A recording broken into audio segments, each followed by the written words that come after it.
राधे राधे बंधुओं, बहुत स्वागत है आपका इंडिया न्यूज के डिजिटल प्लेटफॉर्म पर।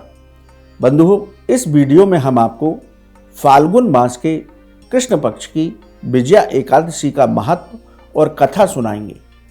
बंधुओं, सनातन धर्म में एकादशी व्रत की विशेष महिमा है। प्रत्येक महीने में 2 एकादशी व्रत होते हैं, एक कृष्ण पक्ष में और एक शुक्ल पक्ष में। इन एकादशियों के नाम अलग अलग होते हैं। इन एकादशियों का व्रत करने से अलग अलग फलों की भी प्राप्ति होती है। इसके साथ ही इन सभी एकादशी की कथा भी अलग अलग होती है। जब आप अनुष्ठान पूर्वक 1 साल की एकादशी का यानी कि 24 एकादशी का व्रत अनुष्ठान करते हैं तो एकादशी का उद्यापन करना होता है। उस उद्यापन में भी हमें 24 एकादशियों की कथा आचार्य सुनाते हैं। इसलिए शास्त्र कहते हैं कि जब आप यदि एकादशी का व्रत रख रहे हैं तो उस एकादशी की कथा अवश्य पढ़ें या अवश्य किसी से सुनें। यदि आप एकादशी का व्रत रखते हुए उस एकादशी की कथा को नहीं सुनते, उस एकादशी की कथा को नहीं पढ़ते, तो आपको व्रत का पूर्ण फल प्राप्त नहीं होता। इसलिए प्रत्येक एकादशी का व्रत रखते हुए भगवान का पूजन अर्चन करने के बाद आसन पर बैठ करके भगवान के इस एकादशी की कथा को अवश्य पढ़ना चाहिए। बंधुओं, फाल्गुन मास के कृष्ण पक्ष की एकादशी को विजया एकादशी कहा जाता है। इस बार ये 24 फरवरी को विजया एकादशी का व्रत पर्व होगा। उस दिन आप विजया एकादशी की कथा को अवश्य सुनें। हम इस वीडियो में उस कथा को आपको सुना रहे हैं। बंधुओं, एक बार धर्मराज युधिष्ठिर ने भगवान कृष्ण से इस एकादशी के महात्मा और इसकी कथा के बारे में प्रश्न किया। तब भगवान कृष्ण ने कहा कि ऐसा ही प्रश्न नारद जी ने अपने पिता ब्रह्मा जी से किया था कि पिताश्री, फाल्गुन मास के कृष्ण पक्ष की जो एकादशी है, जिसे विजया एकादशी कहते हैं, इसकी व्रत की कथा क्या है? इस व्रत को करने से साधक को किस तरह के फलों की प्राप्ति होती है? धर्मराज, मैं तुम्हें वही कथा सुनाता हूँ।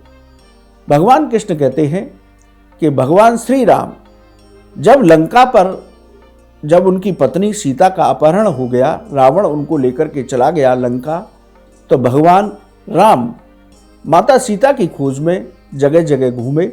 उसके बाद वो सुग्रीव से आकर के मिले।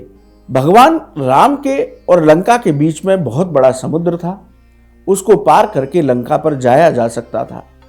भगवान ने इतना बड़ा समुद्र देखा तो भगवान, क्योंकि वैसे तो परम पिता परमेश्वर है, वो चाहे तो कुछ भी कर सकते हैं, लेकिन उन्होंने मर्यादा पुरुषोत्तम का स्वरूप धारण किया था, इसलिए वो सभी काम मर्यादा में रह करके कर रहे थे। तो उनके मन में विचार आया, उनके मन में बड़ी गंभीर समस्या उत्पन्न हुई कि ये समुद्र हम कैसे पार करेंगे। इसी चिंता के बारे में उन्होंने अपने भाई लक्ष्मण से थोड़ा सा विचार विमर्श किया। लक्ष्मण जी से कहा तो लक्ष्मण जी मुस्कुराए, बोले, भैया आप चाहें तो इसको पल भर में पार कर सकते हैं, लेकिन आप मर्यादा में रहते हैं, मर्यादा पुरुषोत्तम है, तो आपको ये समुद्र पार करना है, इसकी चिंता मत करिए।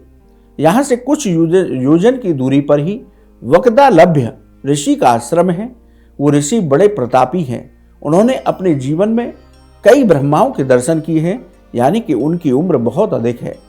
तो आप और मैं बगदालभ्य ऋषि के आश्रम पर चलते हैं और उनसे ही जानते हैं कि ये समुद्र हम कैसे पार कर सकते हैं। दोनों भाई बगदालभ्य ऋषि के आश्रम में पहुंचते हैं। बगदालभ्य ऋषि उन दोनों को देख करके उनका स्वागत सत्कार करते हैं। भगवान राम ऋषि से कहते हैं, हमको लंका जाना है, लेकिन ये समुद्र बीच में है, इसको हम कैसे पार कर सकते हैं? इसका कोई उपाय बताइए। बगदालभ्य ऋषि ने कहा कि फाल्गुन मास के कृष्ण पक्ष की एकादशी आने वाली है, आप उसका विधि पूर्वक अनुष्ठान कीजिए, व्रत कीजिए, पूजा पाठ कीजिए, तो आपको इसका मार्ग मिल जाएगा।